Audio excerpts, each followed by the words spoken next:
Hello class twelfth. तो आज हम फिर से आए हैं। आज हम शुरू कर रहे हैं क्लास ट्वेल्थ। तो क्लास ट्वेल्थ इस साल बोर्ड देने वाला है और हिंदी का पेपर बहुत ही ज़्यादा लेंदी आता है। काफ़ी हद तक इसके पैटर्न्स को भी चेंज किया गया है, तो जल्दी ही चेंज पैटर्न का वीडियो भी मैं आपके लिए लेकर आऊँगी। लेकिन उससे पहले मैं अब शुरू कर रही हूँ कोर्स, आपका कोर। आप सभी को पता होगा कि क्लास ट्वेल्थ में आपके दो कोर्स चलते हैं, कोर और इलेक्टिव।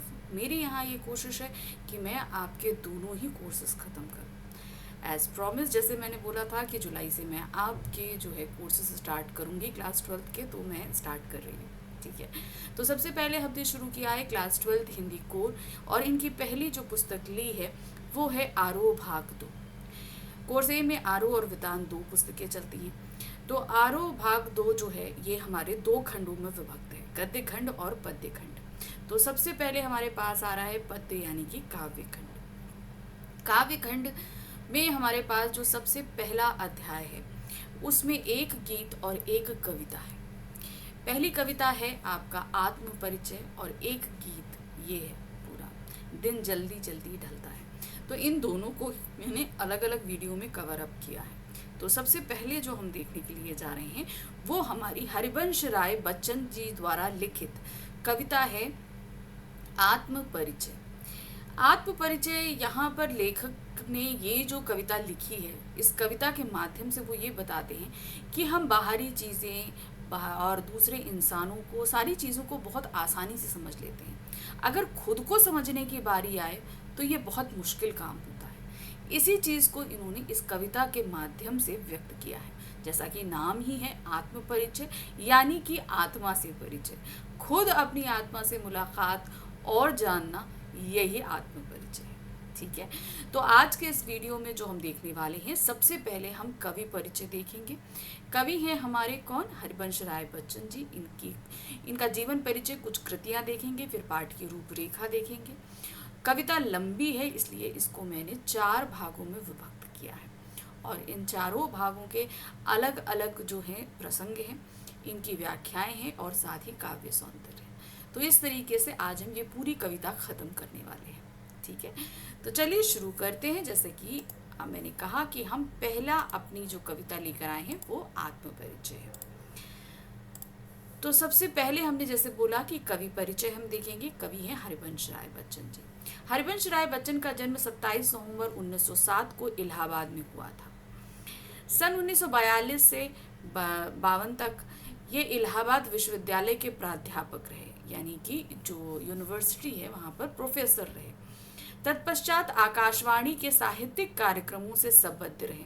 फिर ये कहाँ चले गए? आकाशवाणी। आकाशवाणी मतलब रेडियो। उस समय ये एफएम वगैरह नहीं थे। एफएम तो बहुत रिसेंटली 92 के आसपास जो है, 92 से 94 के बीच इंट्रोड्यूस हुई है फ्रीक्वेंसी एफएम की। लेकिन उससे पहले क्या चलता था? विविध भारती आकाशवाणी में चलता था ना, वही संबंध हुए। फिर विदेश मंत्रालय में हिंदी विशेषज्ञ के रूप में कार्यरत रहे। फिर उसके बाद कहाँ पर है? विदेश मंत्रालय में हिंदी के विशेषज्ञ के रूप में। उनकी प्रमुख रचनाएं इस प्रकार हैं: मधुशाला 1935 में, मधुबाला 1938 में, मधुकलश 1938 में, निशा निमंत्रण, एकांत संगीत, आकुल अंतर, मिलन यामिनी, सतरंगिणी, आरती और अंगारे, नए पुराने झरोके, टूटी फूटी कड़ियाँ। तो ये कुछ इनके काव्य संग्रह हैं। काव्य संग्रह का मतलब तो जानते हैं, जिनके अंदर इनकी काव्य कृतियाँ संग्रहित की गई हैं। कविताएं हो सकती हैं, इनके गीत हो सकते हैं, सभी कुछ। फिर आते हैं इनकी आत्मकथा। क्या भूलूं क्या याद करूं, नीड़ का निर्माण, फिर बसेरे से दूर, 10 द्वार से सोपान तक। तो ये कुछ 4 इन्होंने आत्मकथाएं लिखी हैं। फिर आते हैं अनुवाद। इन्होंने दूसरी भाषाओं से हिंदी में अनुवाद भी किया है, जिसमें प्रसिद्ध है आपके हेमलेट, जनगीता, मैकबेथ।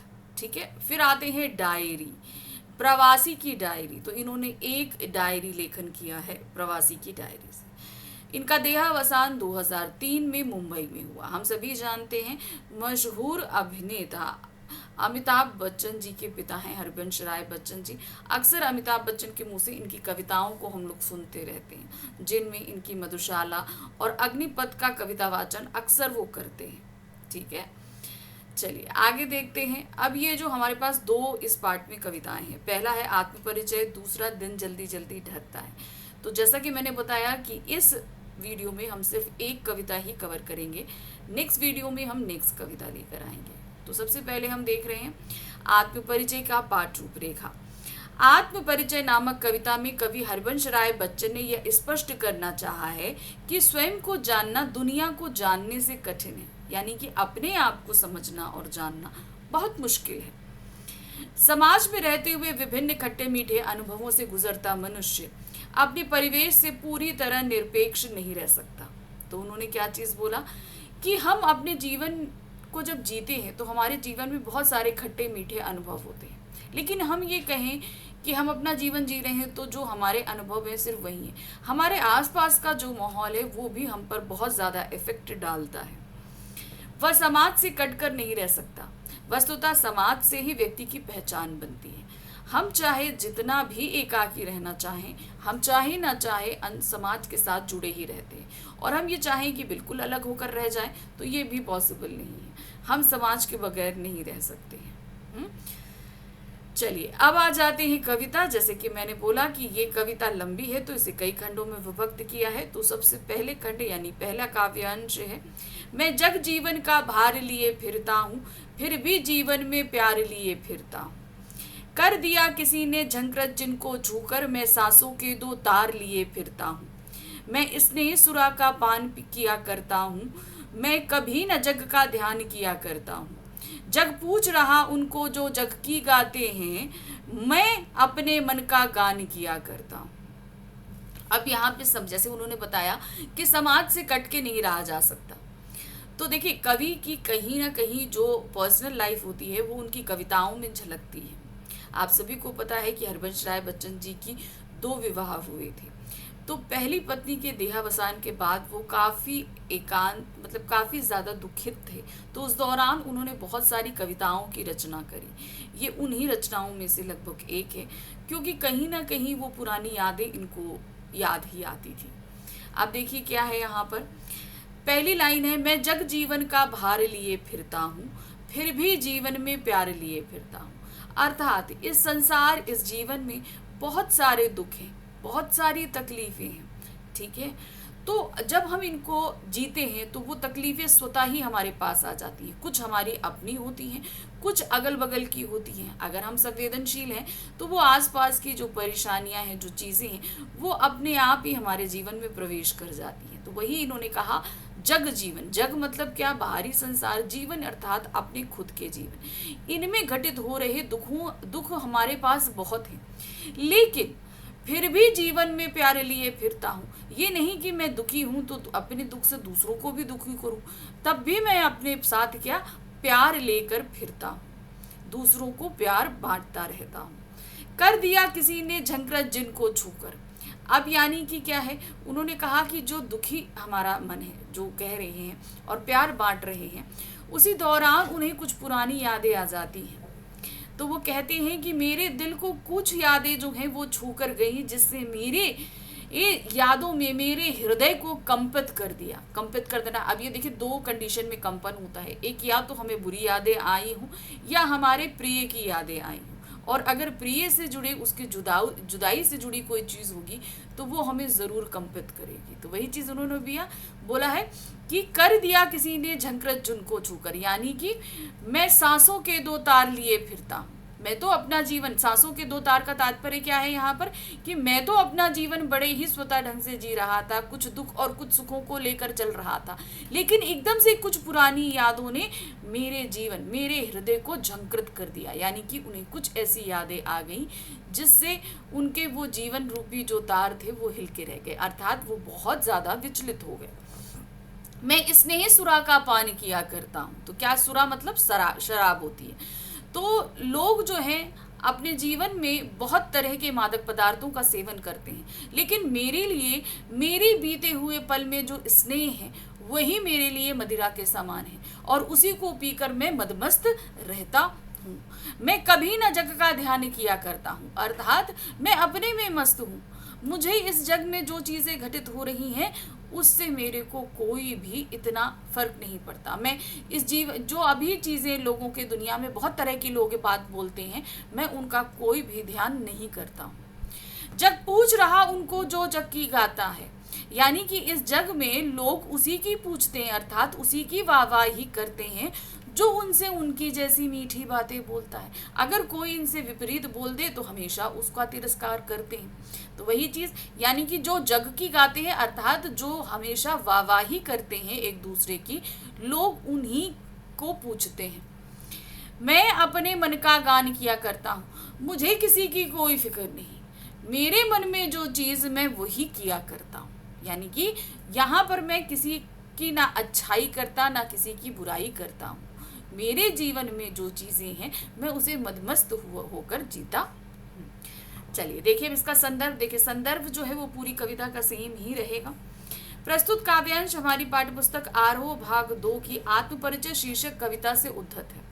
इसके रचयिता छायावादोत्तर काल के प्रतिनिधि कवि हरिवंश राय बच्चन है। ठीक है, अब आते हैं इसका प्रसंग। हर काव्यांश का प्रसंग अलग अलग रहेगा मगर उसका संदर्भ एक ही रहेगा। इन काव्य पंक्तियों में कवि अपने व्यक्तित्व की अंतर्निहित विशेषताओं को उद्घाटित कर रहा है, यानी कि उसके अंदर जो क्वालिटीज हैं वो उनको बाहर उजागर कर रहा है। कवि कहता है, मैं संसार भर के दबावों सांसारिक भाग को लिए फिरता हूँ। ये जैसे मैंने बताया कि इस बाहर जो जग है इसके बहुत दुख हैं, उसकी बहुत तकलीफें हैं, जिसका दबाव मेरे ऊपर है, तो वो उनको लेकर फिरता है। अर्थात मेरे ऊपर तमाम बुनियादी बंदिशें हैं, फिर भी मैं उनको स्नेह देता हूँ, सबसे प्रेम बांटता हूँ। कवि के कहने का आशय है कि उसका जीवन प्रेम की ऊर्जा से संचालित है। वो किसी बाहरी दबाव से नहीं है कि बाहर जितनी सारी बंदिशें हैं, इतना दुख है, तो वो अपने आप को उससे दुखित जरूर होता है वो, लेकिन उसके जीवन में जो प्यार भरा है वो उसी से मदमस्त रहता है। कवि आगे कहता है, सांसों के तार लगे हृदय रूपी वाद्य को लिए हुए जिसे किसी ने छूकर झंकृत यानी कि कंपित कर दिया। अब हृदय में जो तार तो सच्ची में लिटरली तो लगे नहीं है, यानी कि किसी की याद ने मेरे हृदय को कंपित कर दिया। इसी क्रम में कवि आगे कहता है, मेरा मन प्रेम की मदिरा यानी कि स्नेह सुरा पीकर मतलब वाला है। यानी कि लोगों को जो है मदमस्त होने के लिए बहुत तरह के मादक पदार्थों की ज़रूरत होती है, लेकिन मेरे जीवन में जो स्नेह जो प्यार है वही मेरे लिए सबसे ज़्यादा मादकता प्रदान करता है, वही मुझे ये नशा देता है। मैं इस दुनिया की रीति अर्थात बंधनों का ध्यान नहीं करता, उन्हें महत्व नहीं देता।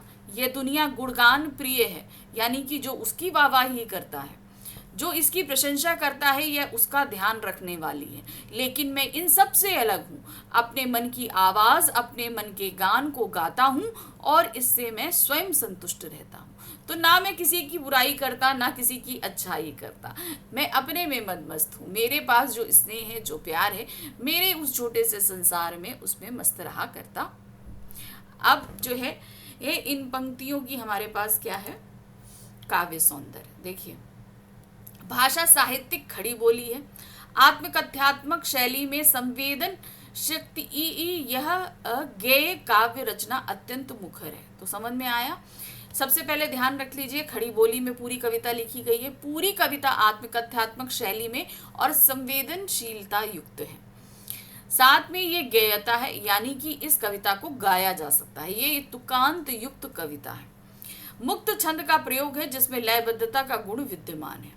जग जीवन स्नेह सुरा में अनुप्रास अलंग तथा लिए फिरता हूँ पद में एकाधिक बार प्रयोग करना पुनरुक्ति प्रकाश अलंकार का प्रयोग दर्शनीय है। तो समझ में आया, लिए फिरता हूँ ये कई बार इस्तेमाल हुआ है, इसलिए वहां पर पुनरुक्ति प्रकाश अलंकार होगा।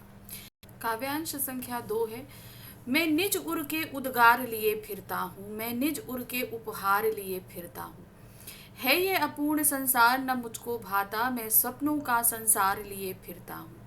मैं जला हृदय में अग्नि दहा करता हूँ, सुख दुख दोनों में मगन रहा करता हूँ। जब जग भव सागर तरने को नाव बनाए, मैं भव मौजों पर मस्त बहा करता हूँ।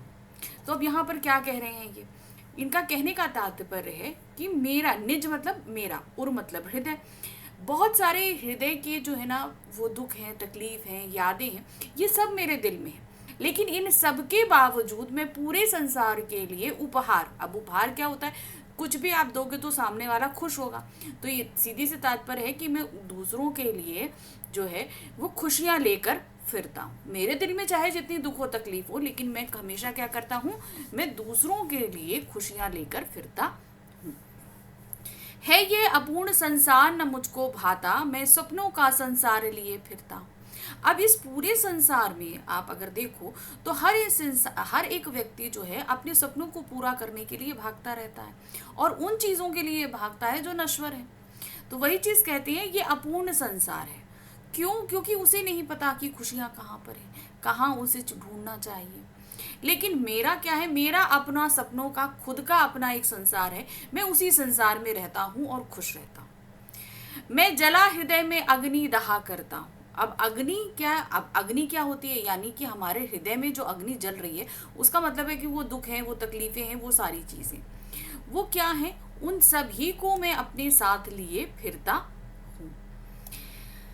मैं जला हृदय में अग्नि दहा करता हूँ, यानी जलता रहता हूँ खुद। मेरी दहा का मतलब क्या होता है, जलना, तब भी मैं जलता रहता हूँ। फिर उसके बाद क्या कहते हैं, सुख दुख दोनों में मग्न रहा करता हूँ। कोई भी सुख हो, कोई भी दुख हो, किसी भी तरीके की चीज़ हो, मैं दोनों में एक ही जैसा रहता हूँ। यानी कि दुख है तो बहुत ज़्यादा दुखी हो जाऊँ, सुख हो तो बहुत ज़्यादा सुखी हो जाऊँ, ऐसा नहीं है। जग भव सागर तरने को नाव बनाए। अब भव सागर मतलब इस संसार में जीने और मृत्यु तक पहुंचने के लिए वो ना जाने कितने वैभवशाली चीज़ों को इकट्ठा करता है। वो इस संसार को पार करने, इस जीवन को व्यतीत करने के लिए वो वैभवशाली चीज़ों को एकत्र करता है। मैं भव मौजों पर मस्त बहा करता हूँ, और इस संसार में बहुत सारी मौजें उठती हैं, अर्थात कभी खुशी है, कभी गम है, कभी तकलीफ है, जो कुछ भी है, मैं क्या है, मैं उसमें बिल्कुल मदमस्त होकर रहता हूँ। कोई भी सिचुएशन आ जाए मैं मस्त रहता हूँ। अब इसमें क्या कह रहे हैं आगे, इसका अर्थ देखिए। जैसे मैंने बोला था कि संदर्भ सबका एक सा रहेगा और प्रसंग अलग अलग हो जाएगा। यहाँ कभी अपने उद्गारों, सपनों को उजागर कर अपनी मौजों में सबको शामिल करता है, यानी कि अपने जीवन में वो सबको शामिल कर रहा है। कभी कहता है वो अपने हृदय के उद्गार तथा हृदय की वाणी को अभिव्यक्त करना चाहता है। वह हृदय के स्नेह रूपी उपहार को इस संसार को देना चाहता है। तो कहने का तात्पर्य क्या है, उसके जीवन में जो दुख है, वो जो तकलीफें हैं, वो उन सारी चीज़ों को रखते हुए भी वो स्नेह रूप जो है वो सभी को देकर व्यक्त करना चाहता है। यह संसार कवि को अपूर्ण लगता है। संसार की अपूर्णता से उसका आशय संसार में प्रेम का अभाव है। ठीक है, अपूर्ण क्यों है, क्योंकि वहां पे लोग वैभवशाली शक्तियों के पीछे भाग रहे हैं, उन्हें जो चीज चाहिए वो उनको नहीं मिल रही है। कहने का आशय यह है कि संसार प्रेम पाने की आशाएं और इच्छाएं जो पूरी नहीं हो पाती और मनुष्य उसमें उलझकर रह जाता है, यानी कि जो चीज वो चाहता है वो उसको मिल नहीं पाती है। इसी कारण कवि कहता है वो अपने हृदय में प्रेम की एक आग जलाए रहता है और निरंतर खुद ही उस आग में जलता रहता है। यानी कि क्या है, उसके जीवन में बहुत सारे दुख और तकलीफ है, लेकिन तब भी वो दूसरों को क्या दे रहा है, वो खुशी ही दे रहा है। अपने दिल में चाहे जैसी अग्नि जल रही हो उससे वो जलता रहता है, लेकिन दूसरों को सुख दे रहा है। वह सुख दुख में एक समान रहता है। कोई भी परिस्थिति आए, सुख आए या दुख आए, दोनों में समान रहता है। अर्थात कवि का जीवन सांसारिक अपूर्णता के बीच तटस्थ कर्मयोगी की भांति है। कर्मयोगी यानी कि साधु संत होते हैं, अच्छा हो या बुरा हो दोनों में ही समान रूप से रहते हैं। वह कहता है मैं इस संसार रूपी सागर को पार करने के लिए अपनी जीवन रूपी नौका को इस संसार सागर की लहरों पर अखंड भाव से तहराता हूँ। यानी कि क्या हुआ कि यहाँ पर मेरे को जो चीज़ें लोग वैभवशाली शक्ति उन चीज़ों को इकट्ठा कर रहे हैं, मुझे वो चीज़ चाहिए ही नहीं। मैंने अपने बगैर सुख बगैर दुख के समान भाव वाली जो जीवन नौका बना रखी है, ये इन्हीं सुख दुख पे मैं तहराता रहता हूँ। मैं दुनिया के अन्य लोगों की भांति साधन की अपेक्षा नहीं करता। साधन यानी कि जैसे हम बोले कि कार भी ले लो, घर भी ले लो, सारी चीज़ें ये जीवन जीने के साधन है, तो वो उसे साधन नहीं चाहिए।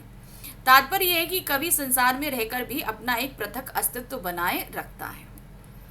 अब इसका काव्य सौंदर्य देखिए। भाषा भावों के अनुरूप सहज, सरल, सरस और प्रभावमयी है। देखिए पूरी कविता जो है वो खड़ी बोली में, ये आप ध्यान रखना, भव सागर भव मौजो तथा अग्नि में रूपक अलंकार का प्रयोग हुआ है। अभिव्यक्ति की सरलता से कविता की प्रभावोत्पादकता में वृद्धि हुई है। अब आते हैं तीसरा काव्यांश। तीसरा काव्यांश क्या है? मैं यौवन का उन्माद लिए फिरता हूँ, उन्मादों में अवसाद लिए फिरता हूँ, जो मुझको बाहर हंसा रुलाती भीतर मैं हाय किसी की याद लिए फिरता हूँ। कर यत्न मिटे सब सत्य किसी ने जाना, नादान वही हाय जहां पर दाना। फिर मूड ना आ क्या जग जो इस पर भी सीखे, मैं सीख रहा हूँ सीखा ज्ञान भुलाना। तो अब यहाँ पर क्या कह रहे हैं? अब अपनी यंग एज के बारे में बात कर रहे हैं। ठीक, मैं यौवन का उन्माद लिए फिरता हूँ, यानी कि जवानी है, जवानी में जैसे सब कुछ कर गुजरने की सॉरी सब कुछ कर गुजरने की जो एक कैपेबिलिटी होती है ना, बहुत एक एनर्जी होती है, वही उन्माद का है। और उन्मादों में अवसाद लिए फिरता हूँ, मतलब वो जो मेरे पास एनर्जी है, जो सब कुछ कर गुजरने का जो उत्साह है, उसमें कहीं ना कहीं जो है वो थोड़ा दुख भी है। क्यों? अभी आगे बताएंगे। अब वो जो दुख है वो मुझको बाहर से तो हंसाता है, लेकिन अंदर ही अंदर मुझे वो तकलीफ देता है और मैं अंदर ही अंदर रोता रहता हूँ। मैं हाय किसी की याद लिए फिरता हूँ। अब इन्होंने कहा ना, यौवन का उन्माद में अवसाद, वो अवसाद, वो तकलीफ क्या है कि इन्हें अपने किसी प्रिय की याद आती है। जो है ना, यौवन युवा अवस्था की कोई प्रेयसी रही हो सकती है, कोई भी रास हो सकता है, तो उसकी याद की वजह, याद क्या है, उन्हें जो है भीतर ही भीतर रुलाती रहती है और उसकी यादों को लेकर वो बाहर शारीरिक रूप से हंसते रहते हैं। कर यत्न मिटे सब सत्य किसी ने न जाना, यानी कि बहुत कुछ करके, क्या कर यत्न मिटे सब, यानी कि करना, कर और यत्न करना यानी कोशिश कि सब कुछ मिट जाए, अर्थात जो तकलीफें हैं वो मुझे याद ना आए। सत्य किसी ने जाना मतलब मैं कितनी अंदर से, बाहर से सब मुझे खुशी देख रहे हैं, लेकिन अंदर से मैं बहुत तकलीफ में, बहुत मुझे चोट है, लेकिन ये बात कोई भी बाहर नहीं जानता है। नादान वही हाय जहां पे दाना, वो कह रहे हैं जहां पर समझदार, दाना मतलब जहां पर समझदार लोग बसते हैं वहीं पर नासमझ भी लोग बसते हैं। इनका कहने का तात्पर्य क्या है? बहुत सारे लोग तो उस तकलीफ को समझ जाते हैं, मेरे जैसे लोग, लेकिन बहुत सारे लोग नासमझ भी होते हैं जो भीतर हो रही इस तकलीफ को समझ नहीं पाते हैं। फिर मुंह उड़ ना क्या जग, मूड ना जग यानी फिर क्या है, क्या ये सारा जग, मूड मतलब बुद्धू है, जो इस पर भी सीखे, यानी कि इस बात पर भी लोग सीखने को तैयार रहते हैं। कहते हैं ना कि बहुत सारी चीजें जो हैं वो सीखना चाहते हैं, इस पर भी लोग बहुत कुछ सीखने को तैयार रहते हैं। मैं सीख रहा हूँ सीखा ज्ञान भुलाना, मैंने इस संसार में जो कुछ सीखा है, जो चीज़ें प्रैक्टिकल हैं, जो चीज़ें वास्तविक लाइफ में हैं, मैं उन सारी चीज़ों को भुलाने की कोशिश कर रहा हूँ, और लोग क्या है, वो नई चीज़ों को सीखने और जानने की कोशिश कर रहे हैं। अब इसका प्रसंग देखिए, यहाँ कवि बताता है संसार में ज्ञानी अज्ञानी सभी हैं, इसी प्रकार दुख सुख भी सभी के साथ रहता है। क्या कहते हैं कवि? कहता है वह यौवन के उन्माद को अपने भीतर लिए फिरता, मतलब एक जो एनर्जी होती है युवावस्था की वो, लेकिन उसके उन्माद में अवसाद लिए फिरता हूँ, अर्थात कहीं ना कहीं उसमें किसी गहरे दुख की पीड़ा का सन्निहित भी है। यानी कि जो युवा अवस्था का जो उन्माद, जो एनर्जी, जो सारी चीज़ें हैं, उसमें कहीं ना कहीं बहुत सारा दुख भी है। कभी किसी ऐसे प्रिय की याद में डूबा हुआ है जो उसे सुख दुखात्मक अनुभूति देता रहता है, यानी कि जो उनको कहीं ना कहीं अंदर से रुलाता है और बाहर से हंसाता है। वह कहता है उस प्रियतम की याद उसे बाहर बाहर तो हंसाती है, लेकिन भीतर ही भीतर उसे रुलाती है। स्पष्टता यहाँ प्रिय के वियोग की स्थिति तथा उस पर उत्पन्न करुणा और दुखद स्मृति है, यानी कि उनकी कोई प्रिय है जो उनसे बिछड़ गई थी और उनका तकलीफ उनको सता रही है। कभी आगे कहता है सभी अपने अपने ढंग से यत्न करके हार गए, परंतु इस सत्य को किसी ने नहीं समझा कि जहां दाना वहीं नादान होते हैं। यानी कि सभी लोग क्या है, वो चीज़ों को समझना चाहते हैं, जानना चाहते हैं, लेकिन समझ नहीं पाते। और वो सत्य क्या है? क्यों ये सत्य है? क्योंकि जहां पर समझदार यानी कि दाना लोग, समझदार लोग रहते हैं, वहीं पर नादान भी रहते हैं। अर्थात जहां बुद्धिमान या अक्लमंद लोग हैं वहीं नासमझ लोग भी रहते हैं। इसीलिए वो इस यत्न करने के बावजूद इस सत्य को समझ नहीं पा रहे हैं। जहां सब कुछ उपलब्ध वहीं खालीपन भी है, रिक्तता का एहसास भी है। अब इन्होंने कई तरीके से बताया, जहां पर सब कुछ होता है वहां खालीपन भी होता है, यानी कि जहां अक्लमंद भी होते हैं वहां बुद्धिमान भी, क्या कहते हैं, बेवकूफ लोग भी होते हैं। कवि यहाँ संसार के अजीब रवैये रंग ढंग की बात करना चाहता है। वह कहता है कि ऐसी दशा में वह इस दुनिया को नासमझ ना कहे जो भ्रमों के में उलझी पड़ी है और उनसे मुक्त भी नहीं होना चाहता। इसीलिए कवि कहता है कि वह सीखे हुए ज्ञान को भूलने की कला सीख रहा है। कहने का तात्पर्य क्या, इसने इस संसार में बहुत सारी चीजें लिखी, लेकिन जब अपनी लाइफ को देखता है तो वो सारे ज्ञान को भुलाने की कोशिश करता है, क्योंकि अगर उन सारे ज्ञान को अपनी लाइफ में इम्प्लीमेंट करता है तो उसे और ज्यादा दुख तकलीफ होती है। वस्तुतः कवि अपनी पूर्व स्मृतियों से पीछा छुड़ाना चाहता है, क्योंकि कहीं ना कहीं वे उसे पीड़ा देती है। अब आते हैं इसके काव्य सौंदर्य पे। भाषा सहज, सरल और प्रभाव युक्त है। साहित्यिक खड़ी बोली का प्रयोग हुआ है। उन्मादों में अवसाद पद में विरोधाभास अलंकार का प्रयोग द्रष्टव्य है। इसी तरह बाहर हंसना रुलाती भीतर भी अन्य विरोधाभासी अलंकार है, जहां पर चीजें एकदम विपरीत है और साथ में रखी गई हैं। मिटे सब सत्य किसी तथा किसी के में अनुप्रास अलंकार है। अब आते हैं काव्यांश संख्या 4 पे। मैं और जग और कहाँ का नाता, मैं बना बना कितने जग रोज मिटाता। जग जिस पृथ्वी पर जोड़ा करता वैभव, मैं प्रतिपग उस पृथ्वी को ठुकराता। मैं निज रोदन में राग लिए फिरता हूँ, शीतलवाड़ी में आग लिए फिरता हूँ। हो जिस पर भूपों के प्रासाद निछावर, मैं वह खंडर का भाग लिए फिरता हूँ। तो अब क्या कहते हैं, मैं और जग और, यानी कि इस जग की जो प्रचलित पद्धतियां हैं मैं उससे बहुत अलग हटकर हूं, मतलब मैं अलग हूं और ये जग अलग सोचता है। कहाँ का नाता, अब मतलब मेरी सोच, मेरी समझ और इस संसार के लोगों की जो समझ है उसमें बहुत ही विरोधाभास है, इसलिए मेरा इस जग के लोगों से कहाँ कोई नाता है।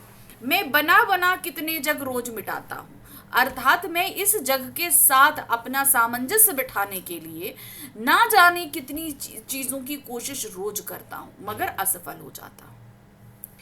जग जिस पृथ्वी पर जोड़ा करता वैभव, यानी कि लोग जो हैं इस पृथ्वी पर अपने जीवन को व्यतीत करने के लिए बहुत सारी वैभवशाली चीजों को जोड़ते हैं, जैसे हीरे जवाहरात, मकान, गाड़ियां, बहुत सारी चीजें जोड़ते हैं, बहुत महंगा होता है। तो वो सारी चीजें अपने जीवन को व्यतीत करने के लिए जोड़ता है।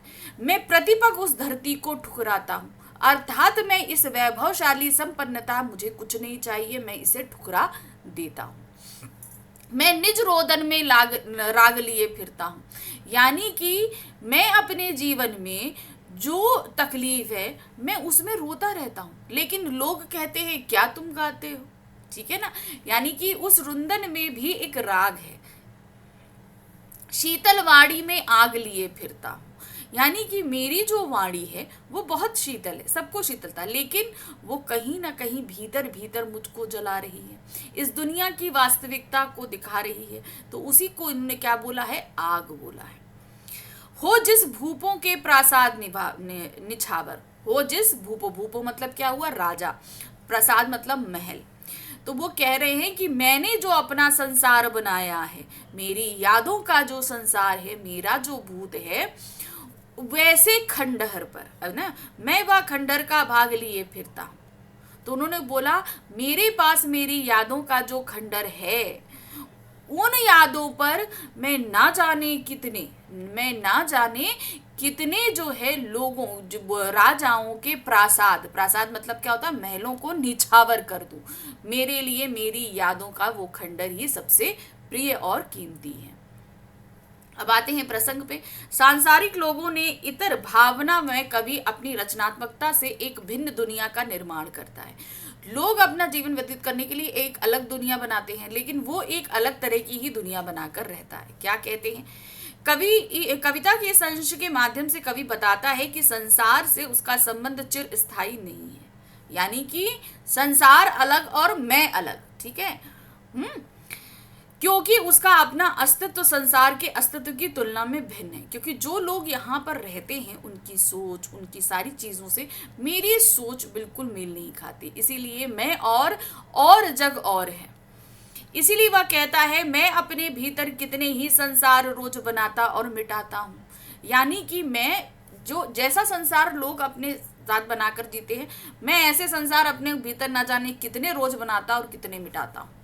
वह भौतिक वैभव एवं इस वृद्धि को ठुकराने की बात करता है।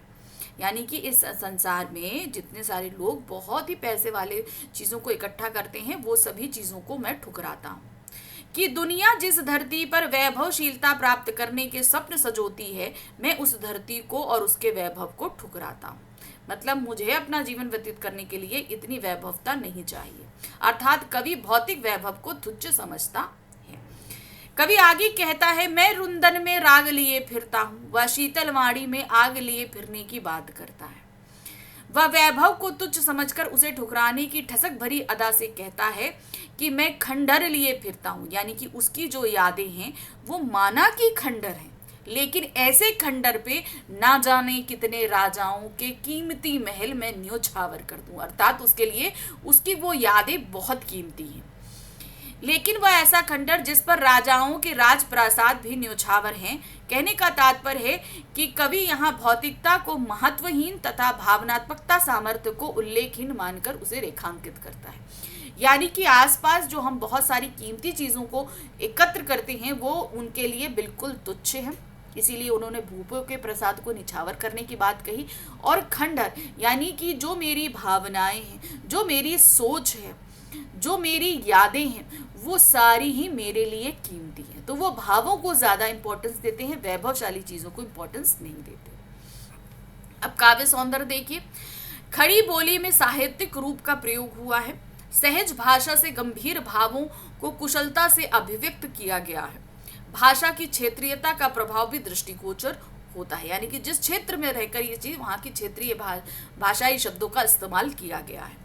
और शब्द 3 बार भिन्न भिन्न अर्थ संदर्भों में प्रयुक्त हुआ है, इसीलिए यहाँ पर यमक अलंकार है। रोदन में राग और शीतल वाणी में आग विरोधों को बताता है, इसलिए यहाँ पर क्या होगा, विरोधाभास अलंकार। इसीलिए विरोधाभास तथा बना बना में पुनरुक्ति प्रकाश अलंकार का प्रयोग हुआ है। चलिए अब आते हैं हम आखिरी काव्यांश पर। मैं रोया इसको तुम कहते हो गाना, मैं फूट पड़ा तुम कहते छंद बनाना। क्यों कवि कहकर संसार मुझे अपनाए, मैं दुनिया का हूँ एक नया दीवाना। मैं दीवानों का वेश लिए फिरता हूँ, मैं मादकता निःशेष लिए फिरता हूँ। जिसको सुनकर जग झूम झुके लहराए, मैं मस्ती का संदेश लिए फिरता हूँ। तो आखिरी पंक्तियों में वो क्या कह रहे, मैं रोया तुम कहते हो गाना। यानी कि मैं अपनी तकलीफों से जब रो रहा था, यानी कि जब मैं बहुत तकलीफ में था और उस तकलीफ में जो मैंने कहा तुमको वो गाना लगा। मैं फूट पड़ा तुम कहते छंद बनाना, और जब मेरी तकलीफ बहुत ज़्यादा बढ़ी और उस तकलीफ को बयां करने के लिए जो मैंने लिखा वो तुमने कहा क्या वह छंद बनाया। अर्थात तुमने मेरी तकलीफ को संसार ने बहुत अच्छी कविता के रूप में सराहा। क्यों कवि कहकर संसार मुझे अपनाए। वो क्या कहते हैं कि मैं जिस तरीके से रोता हूँ गाता हूँ तो तुम बोलते कविता बनाई, मुझे ये संसार कवि कहकर क्यों अपनाता है। मैं दुनिया का हूँ एक नया दीवाना। मैं कोई कवि नहीं, मैं इस दुनिया का नया दीवाना हूँ। अर्थात मैं इस दुनिया में वो सारी चीज़ें खोज रहा जिसको अभी तक किसी ने खोजा नहीं। अब कोई दीवाना अगर किसी को चाहता है तो क्या देखता है, वो उसकी तरह पूरी तरह पागल होता है, वो उसकी कोई खामियां नहीं देखता, उसे बेवजह प्यार करता है। तो उसने वो जो जीवन प्राप्त किया है वो उसके लिए बहुत ही ज़्यादा प्रीशियस है, ये चीज़ वो बताता है। मैं दीवानों का वेश लिए फिरता हूँ, अर्थात मेरी वेशभूषा देखकर लोग मुझे क्या कहते हैं कि मैं दीवाना हूँ। जिसको मैं मादकता निःशेष लिए फिरता हूँ, अर्थात मैं जो कविता लिखता, मैं जो वाणी बोलता, उसको तुम बोलते हो मादकता है। अर्थात मेरी भाषा में, मेरी कविता में बहुत अपनापन है। जिसको सुनकर जग झूम झुके लहराए, मैं मस्ती का संदेश लिए फिरता हूँ। मैं वो संदेश लेकर आया, अर्थात मेरी कविताएं वो संदेश लेकर आ रही हैं जिसको सुनकर लोग झुके झूमे और लहराते हैं, अर्थात लोगों को मदमस्त करती है। अब प्रसंग देखिए क्या है। यहाँ कवि के अंतर में निहित क्रंदन और दीवानगी के एक नए विश्व या समाज के सृजन हेतु है। उसका हृदय प्रेम की मस्ती से सराबोर होकर एक नए समाज का स्वप्न देखता है। कविता के इस अंश में अपने रचना कर्म को व्याख्यायित करते हुए, यानी कि रचना कर्म अर्थात अपने लेखन को, बच्चन जी कहते हैं कि वस्तुतः लोग जिसे मेरा गाना समझते हैं वह मेरा रुंदन है, यानी कि मेरा रोना है। आत्मा का अंतर्नाद ही वास्तव में कविता का छंद बनकर फूट पड़ता है, यानी कि मेरे अंदर की जो तकलीफें हैं वो वास्तव में क्या है, कविता का रूप धारण करके आपके सामने आती हैं। कवि कहता है कि संसार मुझे कवि के रूप में जाने या अपनाए। ठीक है, कवि के रूप में ही हम लोग हरिवंश राय बच्चन को जानते हैं, तो वही चीज बोल रहे हैं कि ये पूरा संसार मुझे एक कवि के रूप में जानता और अपनाता है। मैं इसकी अपेक्षा नहीं करता, मैं ये नहीं चाहता कि वो मुझे कवि के रूप में जाने, क्योंकि वस्तुतः मैं इस दुनिया का नया दीवाना हूँ, तो वो मुझे दीवाने की तरह जाने। अपने दीवानेपन को स्पष्ट करते हुए कहते हैं, मैं दीवानों का वेश लिए इधर उधर घूम रहा हूँ, अर्थात इस संसार में रहने के लिए वेशभूषा धारण करने के लिए अपने कुछ नियम है, लेकिन मैं उन सारे नियमों को खंडित करता हूँ। मेरी वेशभूषा क्या है, लोगों को भले पसंद ना आए, वो हो सकता है दीवानों की ही कह दे। कवि का यह दीवाना व्यक्तित्व संपूर्ण मादकता अर्थात निशेष मादकता का धारक है, यानी कि बिना किसी रुकावट के जो चीजें प्राप्त हो जाती हैं वो। कवि दुविधाओं एवं विकलताओं से जूझ रहे इस संसार को उसी दीवानेपन की मस्ती और मादकता का संदेश देना चाहता है। मतलब वो क्या कह रहे हैं कि जो मेरे अंदर मादकता है, जो मस्ती है, वही संदेश मैं इस पूरे संसार को दे रहा हूँ, अर्थात ये सभी लोग इस तरह की मादकता और संदेश को लेकर जिए, जिसे ग्रहण कर यह संसार अपनी असफलता और विकलता को भूलकर उन्मत्तता के आवेग में झूम उठे, लहरा उठे और प्रसन्न हो उठे। अर्थात मेरी कविताओं के जरिए वो भी वो नशा प्राप्त करें, वो मादकता प्राप्त करें, जिससे वो अपने सभी दुखों को भूलकर इस संसार को स्वतः ही अपना सके। अब आते हैं काव्य सौंदर्य पे। साहित्यिक खड़ी बोली का प्रयोग हुआ है। देखिए, पूरी कविता में खड़ी बोली का इस्तेमाल है, ये ध्यान रखिएगा। भाषा भावों के अनुरूप सहज, सरल और प्रभाव युक्त है। आत्मकथ्यात्मक शैली का स्पष्ट रूप से प्रयोग है, क्योंकि हर जगह वो मैं लेकर इस्तेमाल कर रहे हैं। क्यों कवि कहकर पद में अनुप्रास अलंकार की छटा विद्यमान है। लिए फिरता हूं की आवृत्ति काव्य का नया आकर्षण, तो इसलिए लिए फिरता हूं बार बार इस्तेमाल करना इस पूरी कविता में ही पुनरुक्ति प्रकाश अलंकार है। झूम झुके पद में अनुप्रास अलंकार का प्रयोग देखने को मिलता है। तो यहाँ पर खत्म हुई हमारी ये कविता। आई थिंक आपको बहुत अच्छे से समझ में आई होगी कि इस कविता में हरिवंश राय बच्चन जी कहना क्या चाहते हैं। ठीक है, तो इसी तरीके से मैं और भी कविताएं लेकर आ रही हूँ, यानी कि इसी पार्ट का जो नेक्स्ट गीत है, दिन जल्दी जल्दी ढलता है, नेक्स्ट वीडियो हमारा वही रहेगा, तो उसको मैं लेकर आऊँ उससे पहले आपको फटाफट चैनल को लाइक, सब्सक्राइब, शेयर करना है और साथ ही टेलीग्राम चैनल ज्वाइन करना है, जिसका लिंक आपको नीचे डिस्क्रिप्शन में दिया गया है। ठीक है, okay, thank you, bye bye.